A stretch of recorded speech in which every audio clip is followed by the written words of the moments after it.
ایک روز حضور نے ان سے فرمائش کی کہ مجھے قرآن سناؤ، تو انہوں نے عرض کیا کہ حضور آپ کو قرآن سناؤں، آپ پر تو نازل ہوا ہے؟ تو آپ نے فرمایا کہ ہاں مجھ پر نازل ہوا ہے، لیکن مجھے دوسروں سے سن کر کچھ اور حظ حاصل ہوتا ہے۔ تو حضرت عبداللہ بن مسعود فرماتے ہیں کہ میں نے سورہ نساء کے آغاز سے تلاوت شروع کی، جب اس آیت پر پہنچا، اب یہ آپ چشم تصور سے دیکھیے، ظاہر بات ہے کہ جو صحابہ کرام ادب ملحوظ رکھتے تھے حضور کا، آپ کی مجلس میں جب بیٹھے ہوتے تھے تو بعض روایات میں آتا ہے کہ ایسے ساکت و صامت ہوتے تھے کہ گویا کہ ان کے سروں پر پرندے بیٹھے ہوئے ہیں کہ ذرا بھی جنبش کریں گے تو اندیشہ ہے کہ وہ پرندے اڑ نہ جائیں۔ یہ انداز ہوتا تھا صحابہ کرام کا حضور کی محفل۔ تو اس وقت شکل یہی ہوگی کہ حضرت عبداللہ ابن مسعود پورے ادب کے ساتھ سر جھکائے ہوئے قرآن مجید پڑھ رہے ہوں گے۔ 40 آیتیں وہ پڑھ چکے سورہ نساء کی، جب 41ویں آیت پر آئے فَكَيْفَ إِذَا جِئْنَا مِن كُلِّ أُمَّةٍ بِشَهِيدٍ وَجِئْنَا بِكَ عَلَىٰ هَٰؤُلَاءِ شَهِيدًا۔ اس میں نقشہ کھینچا گیا ہے میدان حشر کا کہ جب تمام امتوں کا حساب ہوگا تو ہر امت پر سرکاری گواہ کی حیثیت سے، پروزیکیوشن وٹنس کی حیثیت سے اس امت کا رسول پہلے پیش کیا جائے گا، اور وہ کھڑے ہو کر گواہی دے گا کہ پروردگار تیرے جو احکام مجھ تک پہنچے تھے، تیری جو تعلیمات مجھ تک پہنچی تھی وہ میں نے ان تک پہنچا دی تھی، اب یہ خود ذمہ دار ہے، خود مسئول ہے۔ تو فرمایا گیا اس آیہ مبارکہ میں کیا ہوگا اس دن، جس دن کہ ہم ہر امت پر ایک گواہ کھڑا کریں گے، اور اے نبی آپ کو ہم کھڑا کریں گے ان پر گواہ بنا کر۔ تو حضور صلی اللہ علیہ وسلم نے فرمایا حسبک حسبک، بس کرو بس کرو۔ اور حضرت عبداللہ ابن مسعود فرماتے ہیں کہ اب جو میں نے نگاہ اٹھا کر دیکھا تو حضور کے آنکھوں سے آنسو بہ رہے تھے، گویا کہ حضور کو خود اپنی امت کے مقابلے میں یا امت کے خلاف بطور ایک سرکاری گواہ کے گواہی دینی ہوگی کہ اللہ تیرا دین جو مجھ تک پہنچا تھا میں نے پہنچا۔ اب یہ اپنے طرز عمل کے پورے طور پر جواب دہ ہیں، مسئول۔ اس کے علاوہ میں نے سورہ رحمان کے درس کے ضمن میں ایک بات عرض کی تھی، اس کا میں اعادہ کرنا چاہتا ہوں، اس لیے کہ مجھے یہ اندیشہ ہے کہ شاید اور بھی بہت سے حضرات کے دل میں اسی طرح کی کیفیات ہوں جیسی ایک زمانے میں میرے دل میں بھی رہی، سورہ رحمان میں بھی اور اب سورہ واقعہ میں بھی جو آج ہم پڑھیں گے۔ جنت کی نعمتوں کا ذکر ہے، حور و قصور، غلمان، مشروبات، پھل، میوے، یہ چیزیں وہ ہیں کہ جن کو ہم کہتے ہیں کہ یہ حسی نعمتیں ہیں، سینشول گریٹیفیکیشن، اور عام طور پر آدمی ذرا اس میں انقباض سا محسوس کرتا ہے کہ یہ چیزیں جو ہیں کہ جو عام لوگوں کی دلچسپی کی چیزیں ہو سکتی ہیں، کیا جنت میں بھی لوگوں کو انہی چیزوں سے دلچسپی ہوگی، اور کیا یہی وہ نعمتیں ہیں جس کے لیے کہ انسان اتنی محنت کرے؟ تو میں بھی واقعہ یہ ہے کہ ایک دور میں کچھ انقباض محسوس کرتا تھا، اور میرے دل پر میں لفظ استعمال کر رہا ہوں ایک طرح کا حجاب تھا سورہ رحمان سے اور سورہ واقعہ سے، لیکن اللہ کا بہت بڑا فضل و کرم مجھ پر ہوا۔ سن 62 میں کراچی جانا ہوا، اب آپ اندازہ کیجئے یہ پورے 25 برس قبل کی بات بیان کر رہا ہوں۔ سن 59 میں صدر ناصر صاحب آئے تھے پاکستان کے سرکاری دورے پر، اور ان کے ساتھ یہ قاری محمود خلیل حسنی یہ تشریف لائے تھے، اور یہ پہلا موقع تھا اہل پاکستان کا مصری قراءت کے ساتھ تعارف۔ بہت سی محفلیں کراچی میں منعقد ہوئی تھی اس زمانے میں، جس میں کہ قاری محمود خلیل حسنی صاحب نے بعض سورتوں کی تلاوت فرمائی، ان کے ریکارڈز اس وقت کر لیے گئے۔ میں جب سن 62 میں گیا ہوں تو مجھے پہلی مرتبہ سورہ رحمان کا ٹیپ سننے کو ملا ہے،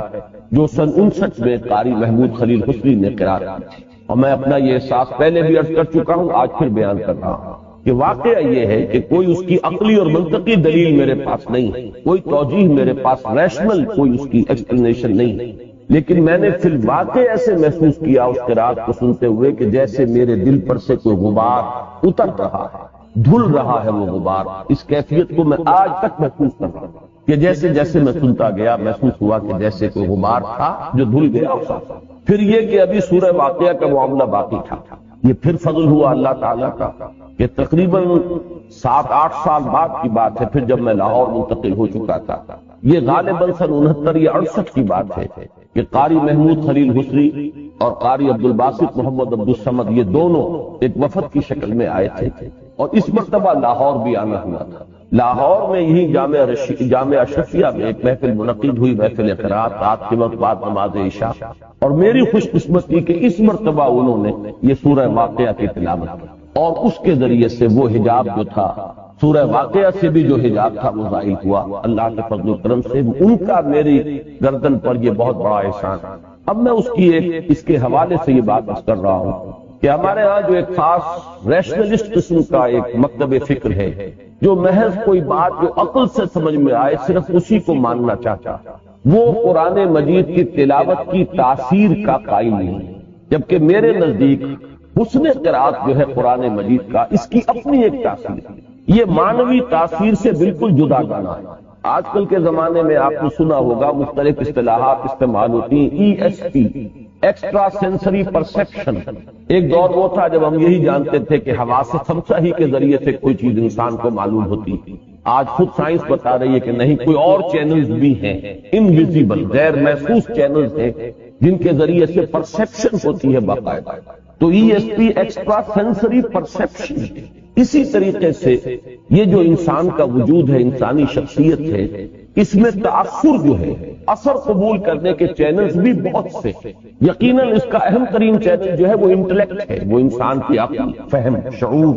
جو منطق کے حوالے سے بات کو سمجھتی ہے، یہ اس کا بہت بڑا چینل ہے. اور یہ انسان چونکہ حیوان ناطق اور حیوان عاقل ہے، لہذا اہم ترین چینل یہی ہے. لیکن یہ واحد چینل نہیں ہے، یہ واحد ذریعہ نہیں ہے. انسان پر تاثر جو مترتب ہوتا ہے اس کے دوسرے چینلز بھی، اور ان میں سے میں سمجھتا ہوں کہ یہ قرات، جیسے کہ آپ کو معلوم ہے، عام لوگ جانتے میوزک کا ایک اثر ہے. ایک انسان سنتا ہے کوئی اچھی دھن ہے، اور اگر فرض کیجئے بہت سے شاید ایسے لوگ بھی ہوتے ہیں جنہیں سرے سے کوئی مناسبت نہیں ہوتی موسیقی سے، لیکن اکثر و بیشتر لوگوں کو مناسبت ہوتی ہے. وہ جو دھن ہے ظاہر بات ہے اس کے اندر کوئی عقلی اپیل تو نہیں ہے، کوئی بات، کوئی میسج جو ہے وہ تو کنوے نہیں ہو رہا، لیکن کوئی بات ہے کہ جس کے زیر اثر انسان جھومتا ہے. معلوم ہوا انسان کے اندر کوئی اور شے بھی ہے اس کے اس انٹلیکٹ کے علاوہ جو کسی چیز کو ریسیو کرتی اور اس سے تاثر قبول کرتی ہے. میرے نزدیک یہ جو موسیقی کی تاثیر ہے ہمارے دین کے اعتبار سے در حقیقت اسی کی ضرورت ہے جو پوری کی گئی ہے قرآن مجید کی قرات کے ذریعے. قرآن حکیم میں ایک ملکوتی غنا، ایک ڈیوائن میوزک. اس ڈیوائن میوزک کے بارے میں میں نے شاید پہلے بھی اشعار سنائے ہیں. مولانا شبیر احمد عثمانی رحمۃ اللہ علیہ نے اپنے حواشی میں اپنے والد مرحوم کے اشعار نقل کیے کہ سنتے سنتے نغمہ ہائے محفل بدعات کو، کان بہرے ہو گئے دل بے مزہ ہونے کو ہے. آؤ سنوائے تمہیں وہ نغمہ مشروع بھی، کوہ جس سے خاشعا متصدعا ہونے کو ہے. یہ سورہ حشر کی جو آخری آیات ہیں ان کا حوالہ کیا ہے. اس میں وہ تاثیر ہے اس قرآن مجید کی، اس میں حسن قرات اور اس کی تاکید آئی ہے احادیث. حضور نے فرمایا زینوا القرآن باصواتکم، قرآن مجید کو اپنی آوازوں کے ذریعے مزین کرو. اگر کسی کو اللہ نے حسن صوت کی نعمت عطا فرمائی ہے تو اس حسن صوت کا سب سے زیادہ جو استعمال ہونا چاہیے قرآن کے لیے ہونا چاہیے. جیسے سورہ رحمان کے شروع میں میں نے عرض کیا تھا کہ ابتدائی 4 آیات کا جو نتیجہ نکلتا ہے وہ کیا ہے کہ چوٹی کی چیز جو ہے نعمت اللہ کی وہ قرآن ہے، اور چوٹی کا وصف جو انسان کو عطا ہوا ہے وہ قوت بیان ہے. تو اس اعلیٰ ترین وصف کا مصرف بھی اعلیٰ ترین ہونا چاہیے. خیرکم من تعلم القرآن وعلم، تم میں سے بہترین لوگ وہ ہیں جو قرآن سیکھیں اور سکھائیں. اگر کوئی صلاحیت بیان اللہ نے عطا فرمائی ہے تو اس صلاحیت کو استعمال کرو، قرآن کے بیان کرتے ہیں. اسی طرح اگر کسی کو اللہ نے اچھی آواز عطا کی تو اس اچھی آواز کو سب سے زیادہ استعمال ہونا چاہیے قرآن کو مزین کرنے. یہی لفظ جو حضور نے استعمال کیا، زینوا القرآن باصواتکم. حضرت ابو موسیٰ اشعری رضی اللہ تعالیٰ عنہ کو آپ نے تحسین فرمائی ان کی ان الفاظ میں، وہ ابھی میں آپ کو سناتا ہوں. واقعہ یہ ہوا کہ مدینہ منورہ میں حضور صلی اللہ علیہ وسلم کا یہ معمول تھا کہ رات کے وقت آپ گشت کیا کرتے تھے، مختلف صحابہ کے مکانوں کے قریب سے گزرتے ہوئے تہجد کے وقت آپ دیکھتے تھے کون کس حال میں. اسی ضمن میں یہ واقعہ آتا ہے کہ حضرت ابوبکر کے مکان کے قریب سے گزرے تو وہ بھی نماز پڑھ رہے تھے تہجد کی، اس میں قرآن پڑھ رہے تھے لیکن بہت پست آواز. حضرت عمر کے مکان کے قریب سے جب گزر ہوا تو وہ پڑھ رہے تھے بہت بلند آواز. تو حضور نے اگلے دن حضرت ابوبکر سے فرمایا کہ تم اس قدر پست آواز سے کیوں پڑھ رہے تھے؟ انہوں نے عرض کیا کہ میں اسے سنا رہا تھا جو سنتا ہے، وہ زیادہ خفی سے خفی آواز ہو وہ بھی سنتا ہے، یعنی اللہ کو سنانا ہے۔ تہجد میں تو انسان اللہ کو سناتا ہے۔ حضرت عمر سے پوچھا، انہوں نے عرض کیا کہ میں شیطان کو بھگانے کے لیے یہ اپنی آواز بلند کر رہا تھا، تو حضور نے دونوں سے یہ فرمایا، حضرت ابوبکر سے فرمایا ذرا بلند کرو آواز، اور حضرت عمر سے فرمایا کہ ذرا آواز نیچے، اعتدال کے روش اختیار کی۔ اسی طرح کا ایک واقعہ آتا ہے کہ آپ قریب سے گزرے حضرت ابو موسیٰ اشعری کے مکان سے، اب وہ پڑھ رہے تھے، انہیں اللہ تعالیٰ نے حسن صوت کی نعمت جو ہے وافر عطا فرمائی، تو اگلے دن صبح کو حضور نے پھر تحسین فرمائی۔ حضور کافی دیر تک وہاں کھڑے ہو کر سنتے رہے حضرت ابو موسیٰ اشعری کی قرات، اور صبح آپ نے فرمایا یا ابا موسیٰ انک قد اوتیت مزمارا من مزامیر آل داؤد، اے ابو موسیٰ تمہیں تو اللہ تعالیٰ نے آل داؤد کے سازوں میں سے ایک ساز عطا فرمایا، یعنی یہ جو انسان کے گلے میں جو آواز ہے، اگر کوئی خوشگلو ہے، کوئی شخص حسن صوت کی نعمت اسے عطا ہوئی ہے، تو گویا کہ یہ حضرت داؤد علیہ السلام کو بھی لہن داؤدی مشہور ہے، تو یہ اسی طرح کی ایک نعمت ہے جو اللہ نے عطا فرمائی۔ اچھا، وعید کا انداز بھی حضور کا، من لم یتغن بالقرآن فلیس منا، جو شخص اچھی سے اچھی آواز میں قرآن پڑھنے کی کوشش نہیں کرتا وہ ہم میں سے نہیں۔ ظاہر بات ہے کہ یہ تاکید حضور کی یقیناً اسی لیے ہے کہ قرآن مجید کی اس حسن قرات کے اندر ایک تاثیر ہے، وہ تاثیر منطقی نہیں ہے، وہ عقلی نہیں ہے، اسے ایکسٹرا انٹلیکچوئل پرسپشن آپ کہیں گے، جس طرح ایکسٹرا سینسری پرسپشن ESP ہے، تو یہ ایکسٹرا انٹلیکچوئل پرسپشن ہے کہ وہ عقل کے راستے سے اور منطق کے راستے سے نہیں ہے، لیکن یہ کہ اس کی ایک تاثیر ہے۔ اور میرا یہ تجربہ ہے، جیسا کہ میں نے باہر عرض کیا ہے، کہ میرا ایک حجاب تھا سورہ رحمان اور سورہ واقعہ سے، اور میں بہت ہی احسان مند ہوں شیخ القرہ محمود خلیل حسنی رحمت اللہ علیہ کا۔ میں چونکہ ان سے ملاقات کا شرف بھی حاصل ہوا سن غالباً 79 میں، یعنی منا میں بھی ان سے ملاقات ہوئی ہے، جبکہ وہ آ رہے تھے منہر سے قربانی دے کر، اور سارے ان کے کپڑے جو ہیں وہ خون آلود تھے، وہاں بھی ان سے ملاقات ہوئی۔ تو میں خاص طور پر اگرچہ زیادہ میں قرآ ان کے اندر جہاں تکلف ہوتا ہے تو مجھے میری طبیعت جو ہے زیادہ مائل نہیں ہوتی، لیکن ان سے جو ایک ذاتی احسان مندی کا رشتہ میرا قائم ہوا ہے، اس کی وجہ سے میں ان سے خصوصی قلبی تعلق رکھتا تھا۔ ایک بات اور بھی عرض کر دوں کہ قرآن مجید کی قرات میں تکلف اور تصنع اور جان بوجھ کر اس میں کوئی اپنی موسیقی داخل کرنا، یہ بڑی اس کی شدید وعید آئی۔ یہ تو اصل میں صلاحیت جو ہے اللہ کی طرف سے خدا داد ہوتی ہے، اور کوشش اس کی ہونی چاہیے کہ کوئی اپنا ساز اور اپنا لہن اس میں داخل نہ کیا جائے، بلکہ جو اس کا اپنا ایک لہن ہے، انٹرنزک میوزک ہے قرآن کا اپنا، اس کو جتنا برنگ آؤٹ کیا جا سکے، اس کو جس قدر ظاہر کیا جا سکے ظاہر کرنا چاہیے۔ چنانچہ شیخ القرآ محمود خلیل حسنی کے بارے میں یہ گواہی دی ہے بہت سے ماہر قرآ کہ ان کے ہاں تصنع بالکل نہیں، تکلف سے بالکل خالی، یہ بالکل سادہ جو قرآن مجید کی اپنی جو بھی موسیقی ہے یا اس کا اپنا غنا ہے، صرف اسی کو ظاہر کرتے ہیں، خود اپنی طرف سے کوئی تکلف اور تصنع نہیں کرتے۔ عوامی سطح پر یہ اتنے زیادہ محبوب اور اتنے زیادہ مقبول نہیں ہوئے جتنے کہ شیخ عبد الباسط محمد عبد الصمد، وہ ان کے شاگرد ہیں، لیکن یہ کہ عوامی سطح پر زیادہ قبولیت انہیں حاصل ہوئی ہے۔ ان کے بارے میں ہمارے ہاں کے جو ماہر ہیں قرات کے، فن قرات کے، ان کا کہنا ہے کہ وہ کچھ تصنع کرتے ہیں، تکلف کرتے ہیں، لیکن ہمارے ہاں کے شیخ القرہ پاکستان کے، ان کا ابھی کچھ عرصہ ہوا انتقال ہوا ہے، قاری فتح محمد صاحب استاد القرہ کراچی میں بہت طویل عرصے تک ان کا فیض جاری رہا ہے، اور مصر کے جو ماہرین فن ہیں انہوں نے ان کا لوہا مانا کہ اشرا قرات کے وہ انتہائی ماہر انسان ہیں۔ ان کی گواہی میرے علم میں آئی قاری محمود خلیل حسنی کے بارے میں خاص طور پر، کہ انہوں نے کہا کہ میں نے ان کی جتنی قرات سنی ہے، میں نے کہیں یہ نہیں دیکھا کہ انہوں نے قواعد کی خلاف ورزی کی ہو، تجوید کے اصولوں کو کہیں پر بھی قربان کیا ہو اپنے اس تکلف اور تصنع کے ذریعے، بلکہ نہایت سادہ قرات ہوتی۔ تو یہ چند تمہیدی باتیں ہیں کہ جو آج اس محفل مسنون محفل قرات سے قبل میں نے آپ کے گوش گزار کی ہیں، اس لیے کہ آج کے دور میں یہ دونوں قسم کے وسوسے ہو سکتے ہیں۔ ایک وسوسہ جو مجھ پر بھی رہا، اور میں سمجھتا ہوں کہ اور بہت سے لوگوں کے ذہنوں میں ہو سکتا ہے، تو اس کا بھی ازالہ انشاءاللہ اس سے ہوگا جیسے مجھے ہوا ہے۔ میں سمجھتا ہوں کہ وہ فیض دوسروں کو بھی حاصل ہو سکتا ہے۔ اور دوسری بات یہ کہ بعض لوگ اس قرات کو سمجھتے ہیں کہ یہ سرے سے